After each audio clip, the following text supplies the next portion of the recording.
tous et à toutes, j'espère que vous allez bien. Un royaume est divisé en 717, des rois fainéants et un homme prêt à tout pour renverser l'ordre établi. Ce que vous ne savez pas encore, c'est que la bataille de Vinci n'est pas juste un combat totalement oublié. C'est le moment précis où un certain, lui n'est pas oublié, Charles Martel, commence à prendre le pouvoir sur le royaume des Francs. À cette époque, le royaume est en plein chaos. Deux camps s'affrontent pour le contrôle du pouvoir. D'un côté, Chilpéric II, soutenu par le puissant maire du palais, Raguefrid. De l'autre, Charles Martel, un homme considéré comme illégitime, mais redoutable. Le 21 mars 717, près de Cambrai, les deux armées se font face. La bataille de Vinci est un tournant majeur de l'histoire du royaume des Francs. Et pourtant, elle reste largement méconnue, voire totalement inconnue. Et je suis sûr que la plupart d'entre vous seront d'accord. Vous me le direz en commentaire. Cette bataille est pourtant un moment clé dans la lutte pour le pouvoir au sein du royaume franc. La victoire ou la défaite consolidera ou fera perdre le pouvoir et son autorité à Charles Martel, mais aussi à Chilpéric II. Chacun se prépare à l'émergence de la dynastie carolingienne, qui changera durablement le destin de l'Europe. Vous voulez en savoir plus sur la bataille de Vinci? Venez avec moi. L'analyse des sources permet de distinguer plusieurs interprétations. L'une, traditionnelle, insiste sur le rôle décisif de Vinci dans la montée en puissance de Charles Martel. L'autre, plus récente, relativise l'importance de la bataille au profit d'une lecture globale des conflits de succession. Les débats historiographiques portent également sur la nature des alliances, sur l'impact réel de la bataille, sur les structures sociales et politiques de l'époque. Les sources relatives à la bataille de Vinci sont principalement issues des chroniques franques, telles que la chronique de Frais des Guerres, les annales royales. Toutefois, leur fiabilité fait l'objet de débats parmi les historiens en raison de biais politiques, de lacunes documentaires. Certains chercheurs contestent la localisation exacte de la bataille, tandis que d'autres remettent en cause l'ampleur de l'affrontement et ses conséquences immédiates. Au début du 8e siècle, le royaume des Francs est marqué par une instabilité politique croissante. Après la mort de Pépin de Herstal, en 714, une lutte de succession s'engage entre ses descendants et d'autres prétendants, exacerbée par les tensions entre les aristocrates.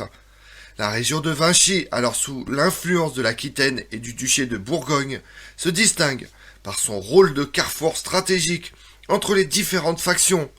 Les rivalités entre Charles Martel, fils illégitime de Pépin, et les partisans du roi Chilpéric II aboutissent à une série de confrontations dont la bataille de Vinci représente un point culminant.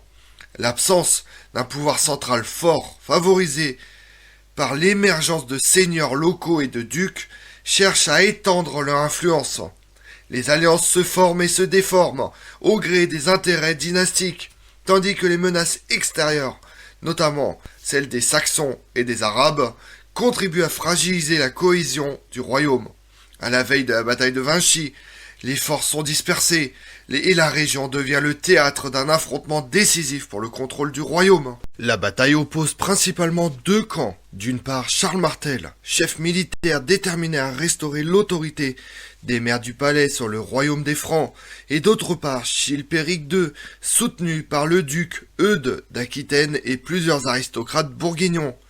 Les motivations de Charles Martel s'inscrivent dans une volonté de légitimer son pouvoir, de consolider l'unité franque, tandis que Chilpéric II cherche à préserver son autorité royale face à l'emprise croissante des maires du palais. Charles Martel bénéficie du soutien d'une partie de la noblesse austrasienne et d'une armée disciplinée et puissante, composée de cavaliers expérimentés.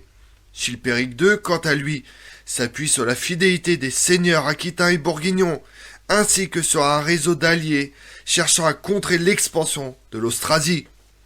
Les motivations des protagonistes sont multiples.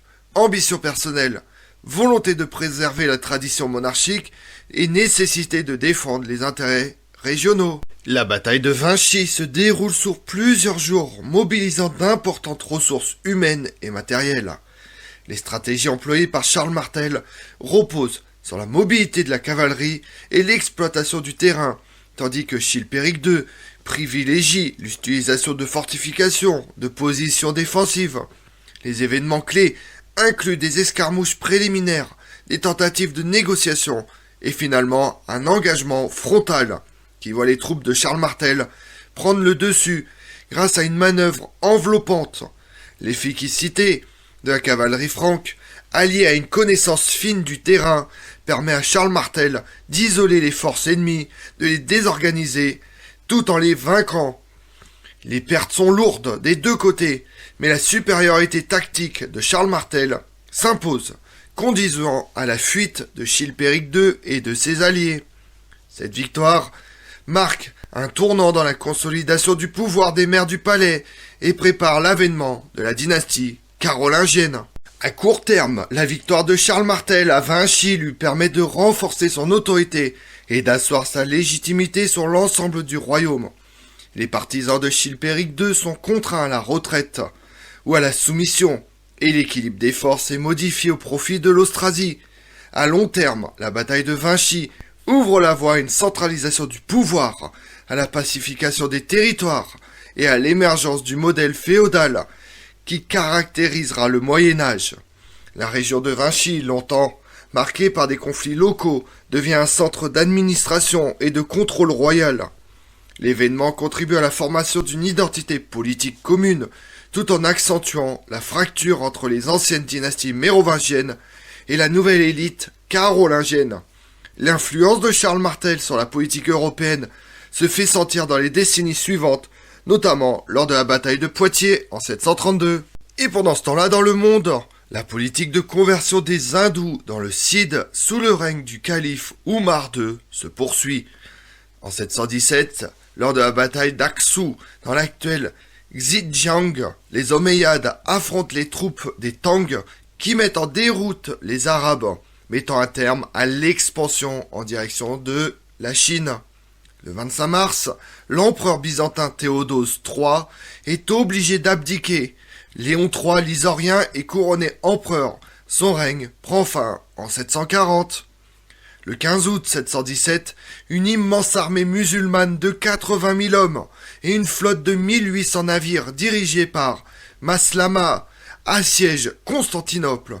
Le siège sera levé le 15 août 718, soit un an après, par Léon III, grâce au feu grégeois et à l'alliance conclue avec les Bulgares.